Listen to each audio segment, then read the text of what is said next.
K-팝 걸그룹 역사의 시작점을 찍으라고 한다면 그건 바로 셋또래지. 셋또래는 1988년에 데뷔했었는데 왜 이 셋또래가 걸그룹의 시작점이 되느냐 하면 이전에 여성 그룹이 있긴 있었지. 음방울 자매라던가 펄 시스터즈라던가 서울 시스터즈라던가 이런 그룹들이 있었지만 이분들은 음악적으로나 컨셉적으로나 지금의 걸그룹과는 전혀 달랐다고 볼 수 있어. 이 와중에 셋또래라는 걸그룹이 등장을 하는데 이 양반들은 이전의 그룹들과는 전혀 다른 느낌이었지. 이전 그룹들은 트로트나 성인가요 위주의 음악을 하는 그룹들이었는데 셋또래는 댄스 음악을 했던 댄스 그룹이었던 거야. 게다가 상큼한 외모와 파격적인 안무. 아니 이때는 이게 굉장히 파격적인 안무였다니까. 이 셋또래도 당시 일본에서 폭발적인 인기를 끌었던 3인조 여성 아이돌 그룹 소녀대의 컨셉을 따라 만든 걸그룹이었어. 그러니까 결국 K-팝 걸그룹의 역사의 시작에는 소녀대가 있었다라고 봐야지. 그런데 뭐 이것도 딱히 뭐라 할 게 못 되는 게 90년대에 대만에선 아예 소녀대라고 그냥 이름까지 베낀 3인조 여성 그룹이 있었거든. 아 근데 이 소녀대에 대만 소녀대에 우리가 그 시절 사랑했던 소녀 비비안 수가 소속돼 있었지. 왜 우리 동년배들은 다 알잖아. 그 비비안 수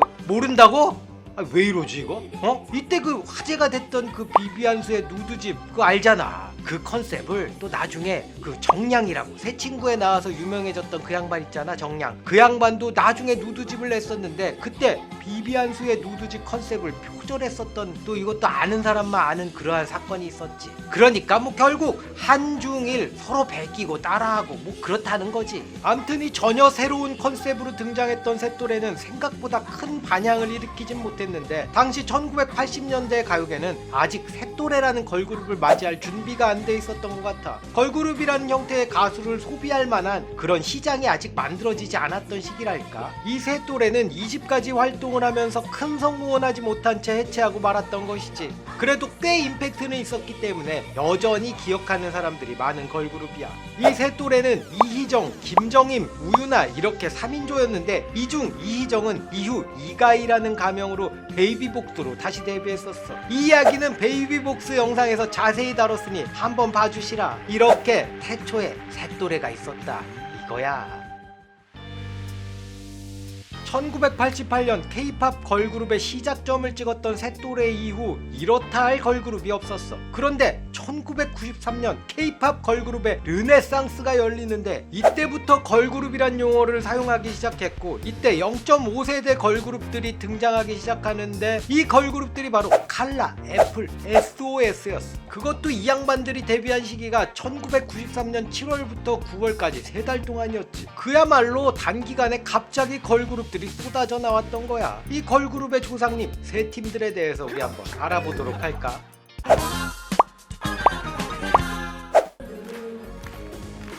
칼라는 93년 강변가요제에서 후회하고 있는 거야 라는 노래로 대상을 수상하면서 데뷔를 했어. 이 강변가요제를 봤던 기억이 생생히 나는데 이 당시는 진짜 뭐 볼 것도 없고 놀 것도 없고 그러니까 뭔 가요제 한다 그러면 온 가족이 모여서 같이 보고 막 보면서 심사도 하고 그러던 때였지. 이 93년 강변가요제도 가족들이 모여서 같이 봤었는데 이때 칼라를 보고 우리 어머니가 되게 좋아하셨던 기억이 있어. 애들도 너무 예쁘고 세련되고 노래도 너무 좋다고 쟤네 우승하겠다고 그러셨거든. 그런데 아니나 다를까 대상을 딱 받은 거야. 이 칼라는 여성 4인조 걸그룹이었는데 4명 모두 당시 중앙대 연영과 학생들이었어. 이때 당시 뭐 강변가요제, 대학가요제 뭐 이런 거는 신인 가수들의 등용문 같은 행사였는데 가요제에서의 수상은 곧 히트로 이어지는 경우가 너무나도 많았지. 당연히 칼라의 강변가요제 대상 수상곡 후회하고 있는 거야도 히트를 쳤지. 하지만 다음에 3인조로 정규 1집을 냈지만 이 1집은 후회하고 있는 거야 같은 반응은 없었어. 그렇게 칼라는 해체됐고 멤버 중 문지연은 SBS 공채 개그 우먼으로 활동을 했었거든. 그런데 이 양반도 어느 순간부터 방송에서 볼 수 없더라고. 그래서 이번에 근황을 알아봤는데 2008년 결혼을 하고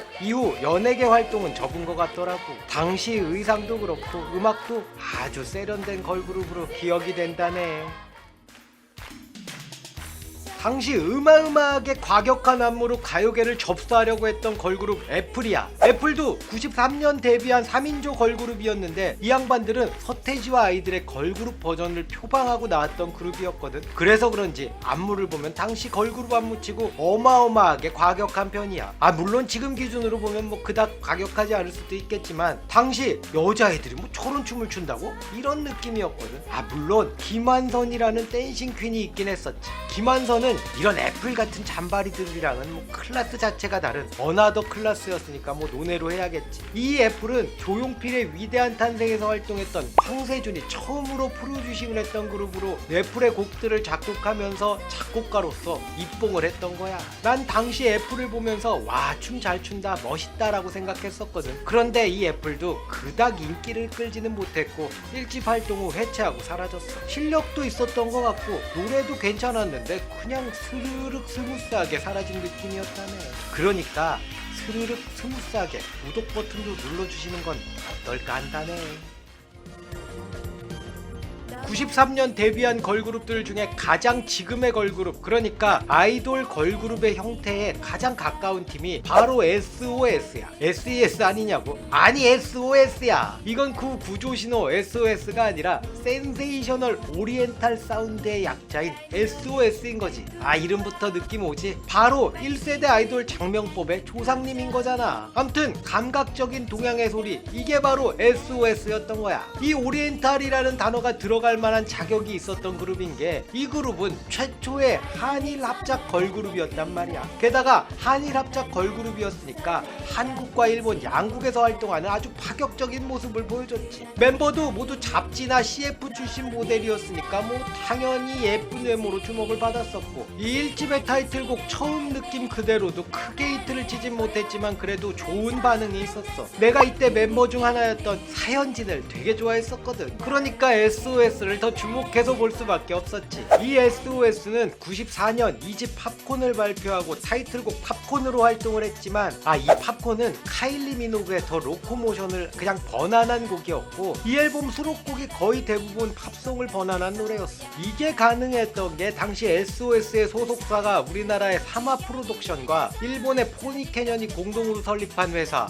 삼포니 레코드였기 때문에 가능했던 것 같아. 암튼 이 2집은 그닥 반응이 없었고 2집을 마지막으로 SOS는 해체하고 말았지. 이 SOS는 김창숙, 한나, 박상희, 사현진 이렇게 4인조였는데 SOS 해체 이후 김창숙과 한나 그리고 박상희는 연예계를 떠나고 사현진은 배우로 활동을 했었는데 그래도 어느 정도 뭐 배우로서 이름을 알렸고 2020년까지도 드라마에 출연하면서 계속 배우로 활동을 하고 있어. 그리고 연예계를 떠났던 박상희는 심리상담가, 방송인, 교수로 활발하게 활동 중인데 당시 이 시절 걸그룹 멤버들 중에 지금 가장 활발하게 활동하는 양반이 바로 이 양반이 아닌가 싶어. 나도 TV에서 이 사람을 보고 어디서 많이 본 사람인데 하다가 그 SOS! 하고 생각이 났었거든. 특히 내 그 최애 프로그램 중에 하나인 사건반장에 고정으로 출연 중이라 나한테는 더 친근한 느낌이야. 이 사건반장에서 처음 느낌 그대로를 춤과 함께 불렀었는데 몇십 년이 지났지만 그 목소리는 참 아직도 청아하더라고. 칼라도 애플도 SOS도 다 큰 인기를 얻지 못했고 반짝 인기에 그쳤던 걸그룹들이지만 미약했던 시작이 있었기에 창대한 대걸그룹 시대가 올 수 있었던 거라네. 이런 걸그룹 조상님들이 있었기에 지금의 뉴진스, 아이브, 르세라핌 같은 4세대 걸그룹이 나올 수 있었던 거라네. 이렇게 K-팝 걸그룹의 창세기를 읊어드렸다네. 비군이 그녀의 가슴은 불꽃인가 연꽃인가 타오르는 욕망, 구도, 깨달음.